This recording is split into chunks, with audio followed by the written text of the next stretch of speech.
Assalamualaikum warahmatullahi wabarakatuh. Video kali ini membahas soal tryout biologi yang pertama. Untuk soal nomor 1 mengenai organel sel, perhatikan ciri-ciri sel di bawah ini. Materi inti tidak memiliki membran, DNA berada di dalam nukleus, tidak memiliki organel, materi inti memiliki membran. Dari ciri-ciri tersebut, ciri-ciri sel prokaryotik ditunjukkan pada nomor. Jawabannya yang E1 dan 3. Untuk prokaryotik itu sendiri merupakan organisme yang lampau atau purba, sehingga selnya juga lebih sederhana dibandingkan dengan eukaryotik. Karena itu dia materi intinya tidak memiliki membran, sehingga si materinya itu bergumpal di tengah, dan dia juga tidak memiliki organel. Untuk perbandingannya, saya menyediakan tabel di sini. Contoh dari organisme prokaryotik itu bakteri seperti Escherichia coli yang hidup di usus manusia. Kemudian kalau untuk eukaryotik sendiri itu ada fungi, hewan, dan tumbuhan. Dalam hal membran untuk prokaryotik seperti yang sudah dijelaskan sebelumnya, ia tidak memiliki membran inti dan tidak memiliki organel. Nah, umumnya prokaryotik ini uniseluler atau bersel satu. Jika eukaryotik, ia umumnya bersel banyak atau multiseluler. Kecuali protista ya, karena protista itu mempunyai klasifikasi sendiri karena dia tidak bisa dikategorikan sebagai hewan, tumbuhan, ataupun bakteri, tapi dia merupakan organisme yang sederhana. Nah ini, perbedaan sel prokaryotik dengan sel eukaryotik. Untuk si DNA-nya atau materi inti, karena dia tidak memiliki membran, jadi si DNA-nya itu menggumpal di tengah. Seperti itu. Itu untuk nomor 1. Nomor 2, mengenai jaringan hewan. Perhatikan ciri-ciri jaringan di bawah ini. Berbentuk pipih, kubus, dan silindris, terletak pada permukaan organ, berfungsi untuk proteksi dan sekresi. Jaringan yang dimaksud adalah jaringan epitel. B. Jawabannya adalah yang B. Karena untuk jaringan saraf, itu merupakan susunan dari sel-sel saraf atau neuron yang berfungsi untuk menghantarkan stimulus yang diterima tubuh dari lingkungan dan impuls ke seluruh tubuh. Untuk jaringan lemak atau adiposa merupakan sekumpulan sel yang menyimpan lemak sebagai bantalan yang melindungi organ tubuh. Jadi bisa kalian rasakan sendiri, misalkan di lengan itu jika bergelambir, nah itulah setumpuk jaringan lemak atau adiposa yang kalian punya, atau dia terletak di jaringan bawah kulit atau jaringan hipodermis. Kemudian jaringan otot merupakan jaringan yang tersusun dari serabut-serabut otot atau miofibril, dan fungsinya jaringan otot ini sebagai alat gerak aktif. Untuk jaringan ikat merupakan jaringan yang paling banyak di dalam tubuh karena fungsinya itu untuk membentuk tulang, menyokong tubuh, dan untuk mempertahankan bentuk tubuh juga. Jadi jawabannya yang B atau jaringan epitel. Nah, contoh dari jaringan epitel ini ada di skin surface atau epidermis yang fungsinya itu untuk proteksi, yang melindungi organisme untuk masuk ke tubuh kita, atau dia juga sebagai sekresi. Nah, si kulit ini kan mengeluarkan keringat. Nah, karena itu dia disebut fungsinya sebagai organ sekresi.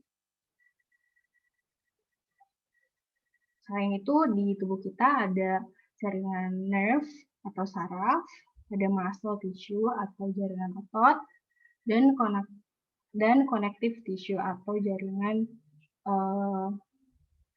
ikat, yang diantaranya itu ada fat atau lemak yang fungsinya tuh sebagai bantalan organ gitu. Jadi kenapa orang gendut itu cenderung hangat karena si jaringan lemaknya itu banyak dan itu membuat tubuhnya lebih hangat.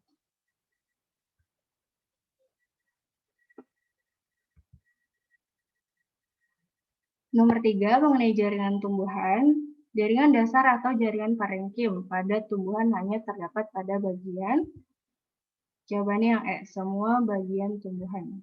Karena si jaringan dasar atau parenkim ini merupakan jaringan yang berfungsi untuk fotosintesis. Misalkan pada daun ya, ada yang namanya parenkim palisade. Kemudian dia juga berfungsi untuk menyimpan udara dan menyimpan cadangan makanan. Jadi jawaban untuk nomor 3 itu terdapat di semua bagian tumbuhan. Seperti dilihat di gambar ada di daun, batang, dan batang akar.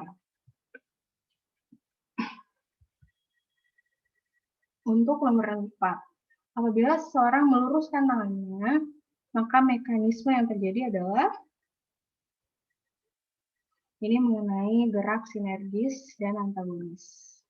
Kemudian ada otot bisep dan trisep, relaksasi kontraksi. Untuk nomor 4, jawabannya adalah yang C, antagonis. Ya. Ini otot trisep berkontraksi, bisep relaksasi.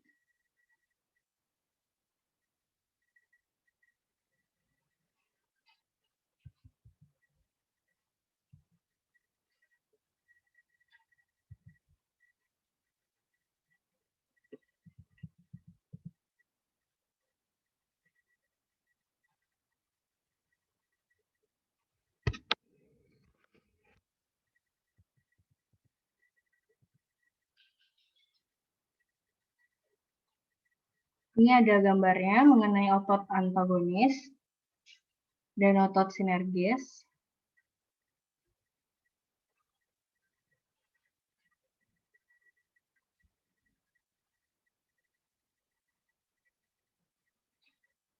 Untuk otot antagonis atau gerak antagonis ini terjadi ketika otot yang berpasangan mendorong terjadinya gerakan yang sifatnya berlawanan, misalnya otot bisep dan trisep. Kalau untuk gerakan sinergis, kebalikan dari antagonis, yang artinya sifat dari gerakannya itu tidak berlawanan. Contohnya otot bisep dan otot tulang lengan bawah. Penjelasannya, dua otot yang kerja saling berlawanan seperti otot bisep dan trisep pada lengan atas disebut antagonis, otot antagonis. Pada saat lengan bawah lurus, otot trisep berkontraksi dan otot bisep relaksasi. Jadi jawaban untuk nomor 4, ketika seseorang meluruskan tangannya, maka mekanisme kerja yang terjadi adalah antagonis. Karena si trisepnya berkontraksi, si bisep berelaksasi. Seperti penjelasan pada halaman ini. Untuk nomor 5, sistem peredaran darah. Peristiwa yang tidak terjadi pada proses pembekuan darah adalah, nah untuk mekanisme yang terjadi ketika seseorang luka, entah itu jatuh atau terkena benda tajam, itu yang pertama, si darahnya itu akan keluar karena trombosit pecah dan membebaskan enzim trombokinase. Kemudian enzim ini atau enzim trombokinase akan mengubah protrombin menjadi trombin dengan bantuan ion kalsium dan vitamin K. Si trombin ini akan mengubah fibrinogen menjadi benang-benang fibrin yang akan menutup luka sehingga pendarahan dapat dihentikan. Jadi kalau untuk misalnya lukanya kecil ya, jadi tubuh kita itu punya mekanisme self-healing atau menyembuhkan dirinya sendiri. Makanya kalau kita punya luka kecil, itu pasti akan terbentuk suatu lapisan yang sangat tipis. Ketika lukanya kering, si lapisan itu tuh akan lepas sendirinya. Jadi itu lapisan yang dibuat oleh mekanisme pembekuan darah.